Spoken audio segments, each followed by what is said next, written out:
Okay, so we're recording now. Welcome everybody to Pastured Poultry Talk. This is Mike Badger, and I'm excited today to be joined by Simon Huntley. Simon grew up on a farm in Pennsylvania. He's the founder of Small Farm Central, which is a simple-to-use web platform to help farmers build a web presence and online store. I've personally been using Small Farm Central for the APA website for, I think, about 5 years now. And then in October 2016, Simon published a book, Cultivating Customers, A Farmer's Guide to Online Marketing. The book draws on his 10 years of running Small Farm Central and working with countless farmers across the country. So I'd like to welcome Simon to Pastured Poultry Talk.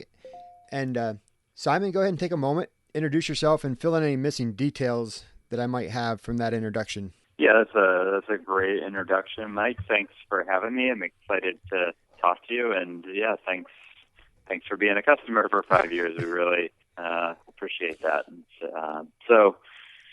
where could we start? Let's see. Yeah, the book was really just coming out of a lot of the writing that I've been doing around farm marketing, and I've been doing education through my blog and also at conferences over all these years. And so I really wanted to just put everything together that I've learned into one spot and put it into a book format. And so it's been a really fun process to talk with people and learn with people, and that's how the book came about.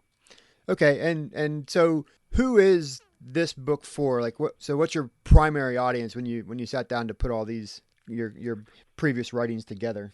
Yeah, so my work has always really been focused on small and medium scale growers that are selling direct to consumer. So they're selling direct to their customer. That's always who I've worked with. That's why I called my business Small Farm Central at the beginning. Not everyone's small, and I guess it depends how you really define small. I know USDA has their definition of small, which might be different than the way we think of a small farmer. But I think of it as small to medium scale growers that are selling direct to their customer, because that's what it's really all about. I mean, if you're going really large scale and you're selling wholesale, then the techniques in this book are not really going to help you. You don't really need a social media presence to sell, 100% of what you're growing into a wholesale market. If you're a corn and soybean grower, you don't need don't need some of these tools. Right. So that's what I see, and and I work with a lot of vegetable growers, but I work with a lot of meat producers too.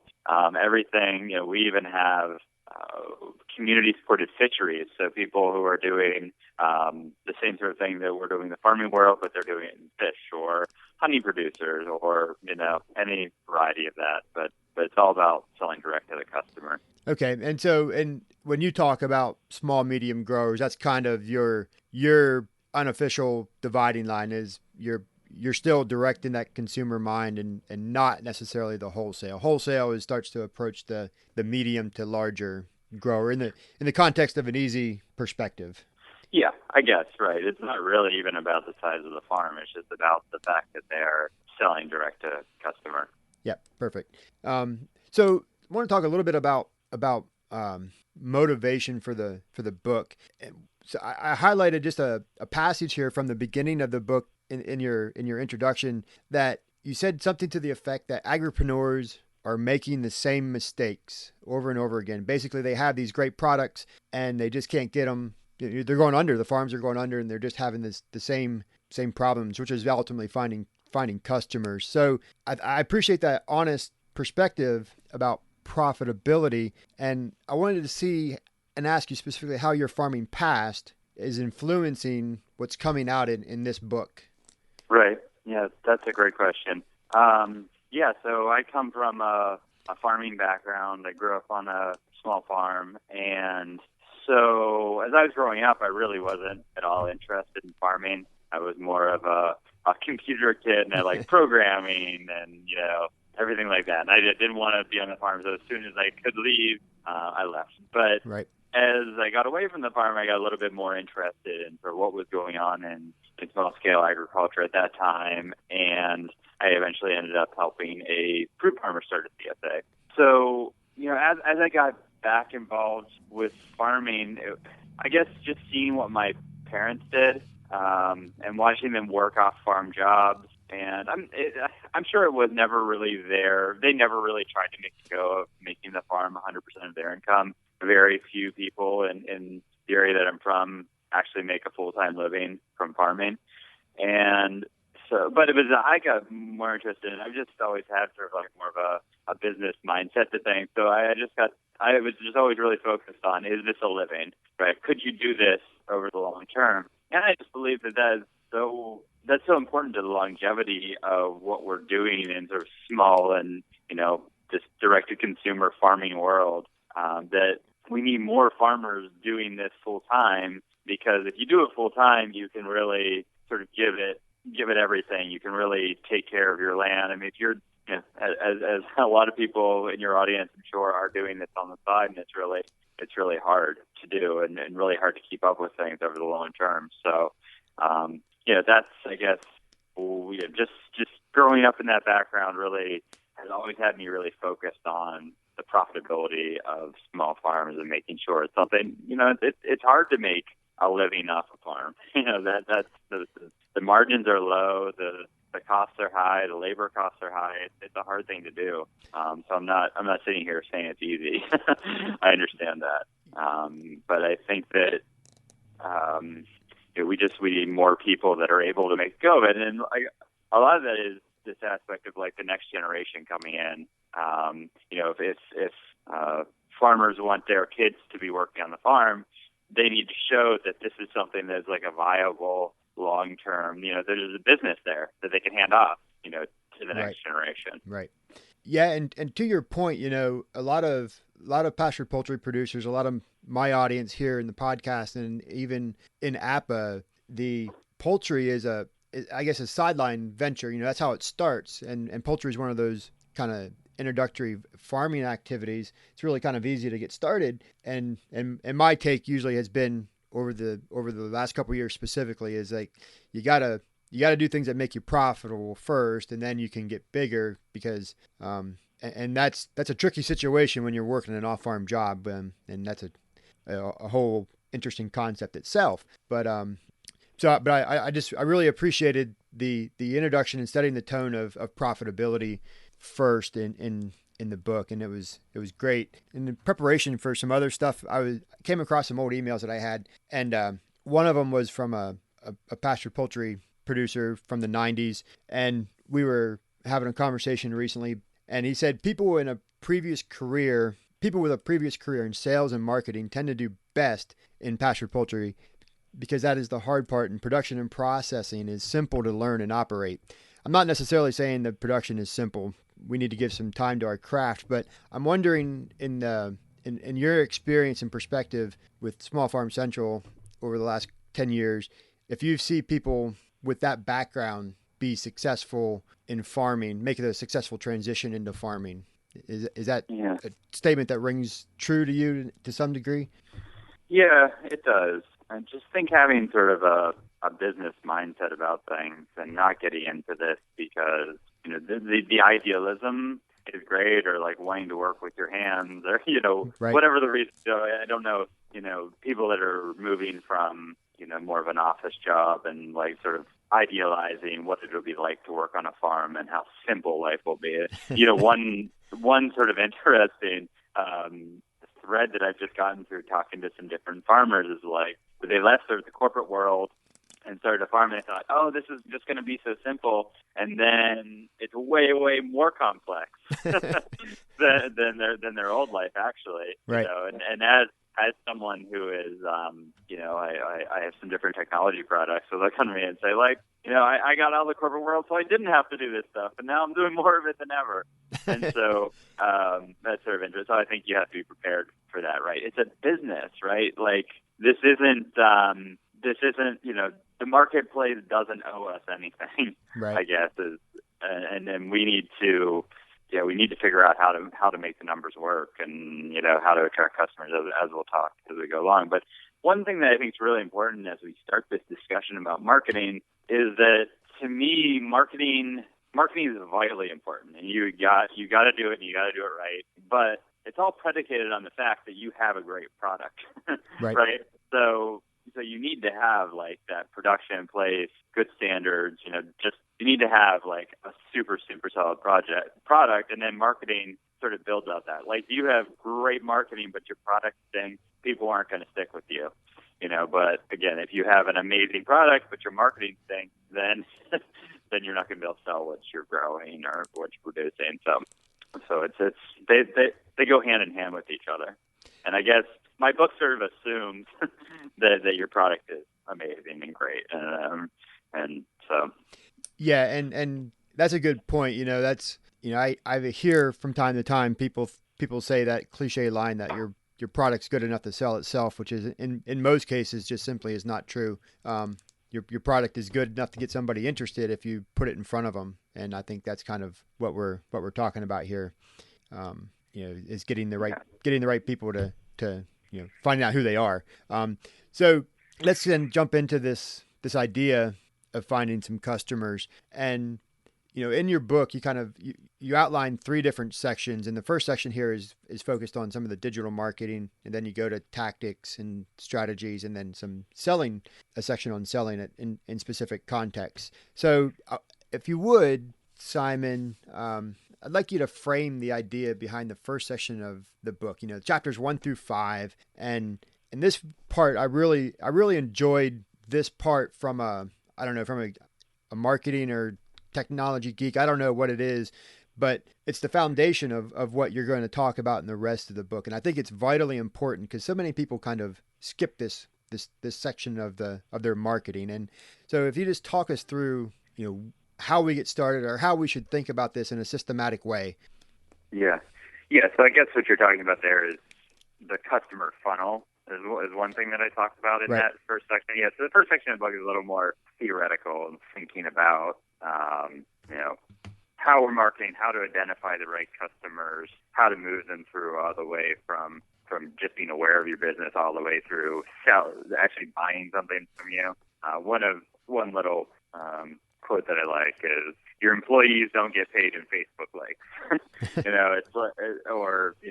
If you don't have employees, whatever. The chicken feed doesn't get bought with Facebook likes or website visits or whatever. Like all that stuff is sort of illusory until someone actually comes and buys something from you. So, then that's sort of what this customer funnel describes, is that people start at the top of just being sort of aware of your business. And I have to get the book out to remember all the different steps. But it's really important to think about, if someone's just heard of you, what are they going to do next, right? They might visit your website. Let's say that would be a good next step in the way we're thinking about it. So they visit your website. So they're on your website and they're reading about your farm. Well, what do you want them to know right there? Well, like be really focused in what they should know. And then be really focused in how do they deepen that relationship with you? Because if they look at that website for 30 seconds, they close the browser tab, they move on with their life. They're never going to move into being like a real paying customer who's going to hand you cash,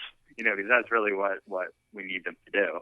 And this sort of depends on what the marketing channel is that you're doing as a farm. If you're, CSA versus retail versus farmers market versus a retail farm stand, it's going to be a little bit different. But when someone comes to the website, like what do you want them to do to sort of deepen that relationship with you? One thing that I really recommend in the book is email. That I want to capture people's email when they come to your farm website, because if you get their email address, you can then talk to them over time and send them messages once a month. And email marketing can be just a really effective way to talk to people over time. And then what this first section of the book is really talking about is, and I've become even more focused since I put this down, in the book is a really customer-centric way of thinking about this relationship. So when you ask for someone's email address, no one needs another email, right? We all get 100 emails a day. So no one needs another email. But so you need to why does the customer want to get on your email list? Is there something you can offer them? It could be something simple as news and stories from the farm. It's not super compelling, but at least, if people want to hear about what's going on the farm, it's better than just join my mailing list. Or it can be get a coupon to buy something from us. We'll send you a $5 coupon or something if you sign up for the mailing list. So what are those things you can do to encourage people to sign up. And that's just all this like really customer centric attitude that I think that we need to really get behind it in small farms. And, I'm really realizing that with my business or any business like that, we need to just understand the customer a lot better and where they're coming from, why they're buying from you, what are their motivations, and how do we, everything starts with the customer to me. Right. And to that point, then, you're talking about being customer centric, and what's some advice you have for people when it comes to identifying their customer, kind of, recognizing who they are? Yeah. So I think it can be tempting when you're selling local food to think that everyone is your customer because everyone eats, but that's not really that doesn't really help you actually identify who people are. So if you can start to get a little bit deeper into it to identify like the kind of person that might buy your products or where they hang out, or that might help you market better. And really with this, talking to the customers that you already have. So the people that are already buying from you, sit down with them. I really recommend this. Is something that probably almost no one does, but you really should do, is sit down with your customers. It can be over the phone. It can be in person. It could be like at the farmer's market if you can get 5 or 10 minutes. But just talk to them about their experience with your farm. Like what is working for them? How did they find you? What do they tell their friends about you? And this could be in a survey format, but I like just having conversations with folks, like one-on-one conversations, and maybe using that to inform a bigger survey, because you can only do so many of those conversations. Right. But if you can do like 5 or 10 a year, you can really start to learn about who your customers are and how you can better serve them, and just listen. It's all about really listening and like leaving your biases at the door and just listening to them, what's going on in their life. One little tip you can do is just try to just ask questions and then try to be silent. Like when someone is done with the thought, just be silent like a little bit longer than you are comfortable with. And people fill silences. And so that's where you get to the really interesting things. So you just like be silent and let them talk. So you don't need to offer, this isn't the time to offer solutions. This is the time to listen. Yeah, I really like that. That's kind of the, that's asking people what they have done when in this case, in specific relation to your farm. And, a lot of times that's more powerful than asking people, I think, what would you like? Yeah. That's great advice. So I wanted to talk a little bit. I think I mentioned in some other emails to you, I wanted to spend a little bit of time on the online stuff, especially Facebook. But before we get to Facebook, I think we probably both agree that everything's anchored on a website. As the founder of Small Farm Central and somebody who's been plugged into websites at a deep level for a long time in the context of marketing, give me your take on the importance of the website in marketing and in the processes that you're talking about in the book. And, if you could add in there just kind of a common mistake that you see with farm websites. Yeah. So, I think that websites are vitally important for a business's marketing, a farm business's marketing. And I think I can get a little bit lost now with some of the different things that are out there, like Facebook. Like maybe, I definitely gotten this question before, like, why do I need a website if I have a Facebook page? And to me, your website is the center of your marketing. So everything sort of goes back to your website in the end. And even if you don't get a ton of traffic on your website, it does show that you have a certain level of seriousness about what you're doing, especially if the site looks pretty nice and it looks like it's been updated. Maybe if it has broken images all over the place and it hasn't been updated in 5 years, that could be a net negative. Maybe you shouldn't have a website in that case. But assuming that you're updating it every couple months or hopefully more, but it looks relatively nice, then the website is where people are going when they're making that buying decision, I think. The social media is great, and even the email marketing is great. But eventually when they're making that buying decision, they're going to the website, they're going to read about you. It just shows that you have a certain seriousness about what you're doing. And again, this is sort of like how marketing influences the way people see your business. Is that sort of your website is like a stand-in for the way you raise your birds, for example. It's sort of like they have enough care. A really nice website. It has its own, yourfarm.com. It looks nice. It's been updated. Okay, this is someone who cares about their business. They probably care about the product as well. And so that's what marketing does. It sort of starts to infuse what you're actually producing with the story of what you're doing. So yeah, website's vitally important. Get your own domain name. That's like yourfarm.com. They're like $10 a year. So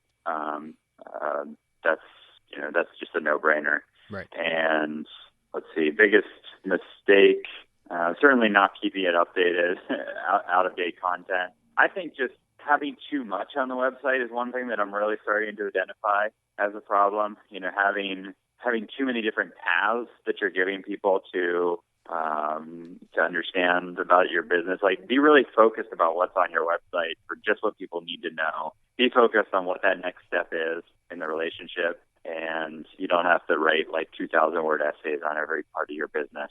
Just give people what they need and let them move on.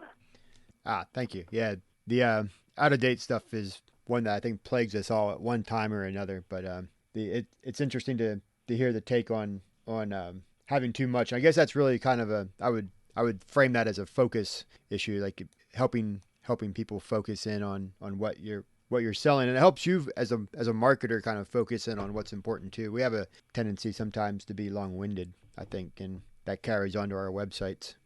Yeah, I mean, a website for your Pastured Poultry organization might be different than a farm website too. Right. Where a farm, the people are probably going to your website to go in depth on certain things, and they're really there to read things. Now, a farm website is really about selling the farm products, right? Right. And so it's just a different use case. And again, it's just like understanding things from the customer's perspective. So what are they there to do? So you'll definitely have existing customers coming to the website. And so make it really easy for them to contact you, email you, call you, find your address. Make sure those things are really easy. Those are something, you want an About Us page. You want those keywords on there. About Us. People are going to click on that. They don't know who you are. They want to see your face. This is about the people that run the farm. This is not, that's sort of that's your advantage as a small farmer is you. That's why people are buying from you and not going, to the grocery store. It's much easier for people to just go to the grocery store. They already need to go to the grocery store anyway. So It has to be about more than just that product. It has to be more than just about the chicken or just about the eggs, right? It has to be about, something else. Right. The family, the way that you're producing it, the health benefits, whatever. Yep. Yep. Yeah. Great distinctions. And, so thank you. And go to, now, if we do jump over to social, and there's a lot of ways to do Facebook, and I'm just wondering, what is one of the most common problems you've witnessed with Facebook in particular? I know there's some other options, and you talk through like Instagram and Twitter and stuff in your book, but I want to focus primarily on Facebook. And can you give us some guidance on a right way to do Facebook as a busy farmer? Yeah. Facebook, I think is really great. In my personal life, I'm not a huge fan of Facebook. Just I have better things to do. But from a marketing perspective, it can be a really powerful marketing tool. People spend a lot of time on Facebook.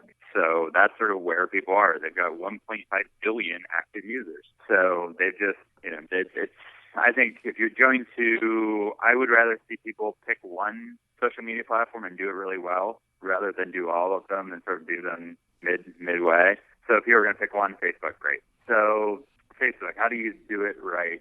You need to, being consistent is really important. And so one of the things I really recommend in the book and elsewhere is to create a content creation schedule for yourself. So maybe during the off season, figuring out how you're going to get some piece of content onto your Facebook page. It's probably going to go hopefully on a blog on your website as well. People can link back there. But it can be something pretty simple. A picture and picture of what's going on in the farm that week.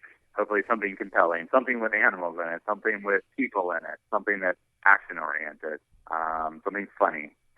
chickens can be very funny, right? Right. There's like a lot of like good, funny chicken stories. I have a great one, which is in the book. There's a farm in eastern Pennsylvania named Yeehaw Farm, and she's got a great Facebook page. And that's one thing that you can do to get better at Facebook is just follow really good Facebook marketers, farm marketers. Yeehaw Farm is one you can follow. Just go and follow her page, or whoever in your area is doing well. Just follow them and just see what they're doing, what's working for them. But she posted this great photo of her. She has her father is elderly, and it's a picture of him sleeping on the couch with a chicken at the floor, like pecking. And and she writes a story about, and it's pretty long, but it's about how, her dad worked the farm for all these years, but now he's not doing so well, so he sort of sleeps in the morning in the sunroom, and the chicken comes up to the glass door of the sunroom, peck, peck, peck, knocks on the door, and he opens the door, lets the chicken in, throws a little food on the floor, and the chicken eats while he sleeps on the couch, and then the chicken peck, peck, peck, knocks to get out. And so it's just this really authentic story of family and farm life, and it's got an animal in it. It's funny, it's just great. And it got 1,000 likes and 500 shares, or I can't remember, something like that. It just got crazy. It got a lot of visibility for her, and so those are the things that spread is like the authenticity, and maybe she goes a little bit farther than a lot of people would as far as the sort of quote unquote oversharing. Right. Maybe some people wouldn't feel comfortable with that, so you need to sort of figure out where your comfort zone is. But it's those things that really resonate with people that get spread, and that's sort of the neat thing about Facebook is the more compelling your content is, the more people see it. Right. So that's a start to thinking about it. Okay. Earlier, when you talked about email being an effective marketing tool, Facebook and social media have not yet killed email. Email is very alive and well. But you've also introduced to me, and I've seen you talk about it in different areas before in the periphery, but that's text message marketing. I think that's a new concept for a lot of people, and it's something you've been working on in the last couple of years. I'd like you to just give us an overview of what that is and what you've seen with text message marketing, which is a little bit different than what I think some people have experienced.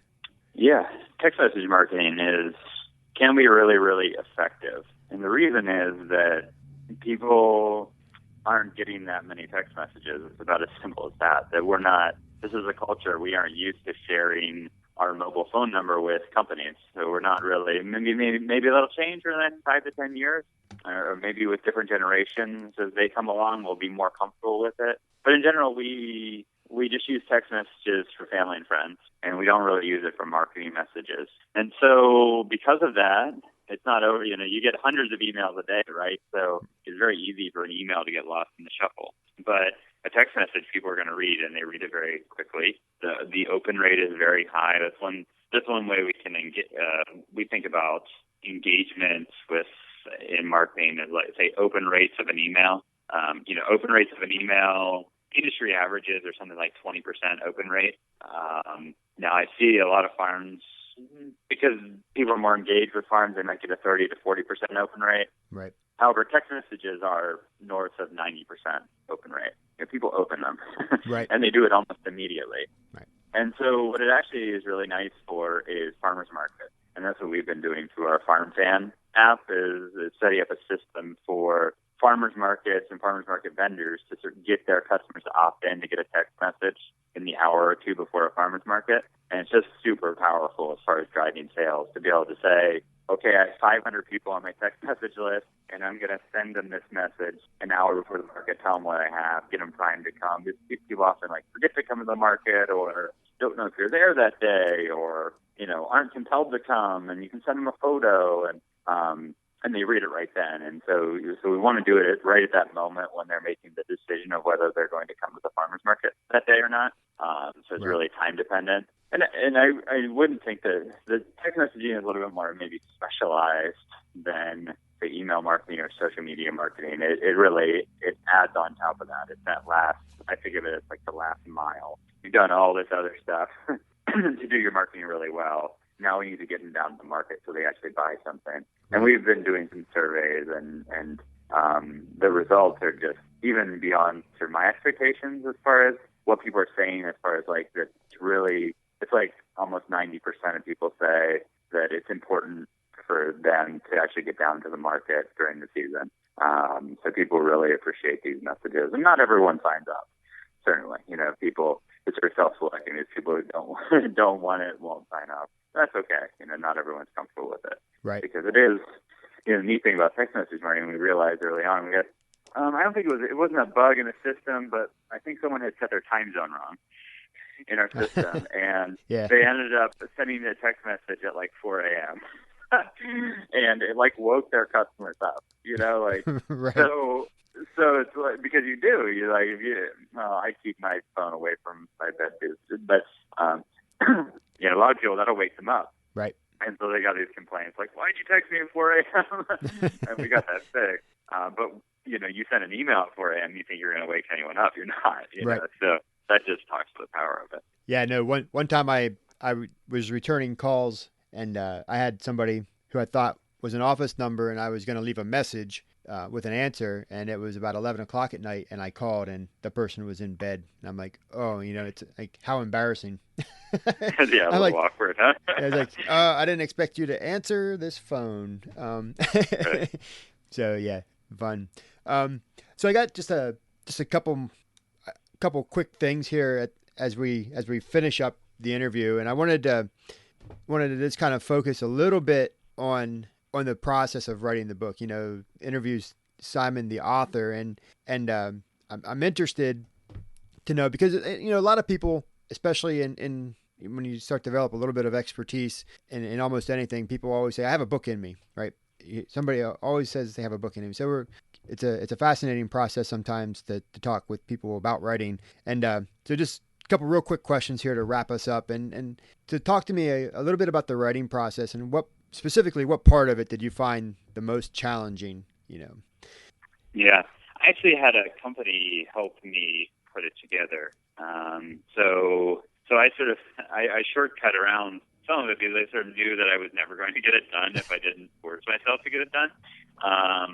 So I hired a company, and I had about half the book written through a web marketing course that I did. Okay. And so I said, hey, help me expand this to, a full length book.